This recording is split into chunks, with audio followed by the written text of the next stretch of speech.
Welcome to another new video.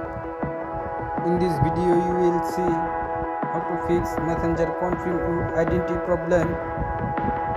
Please follow complete the process.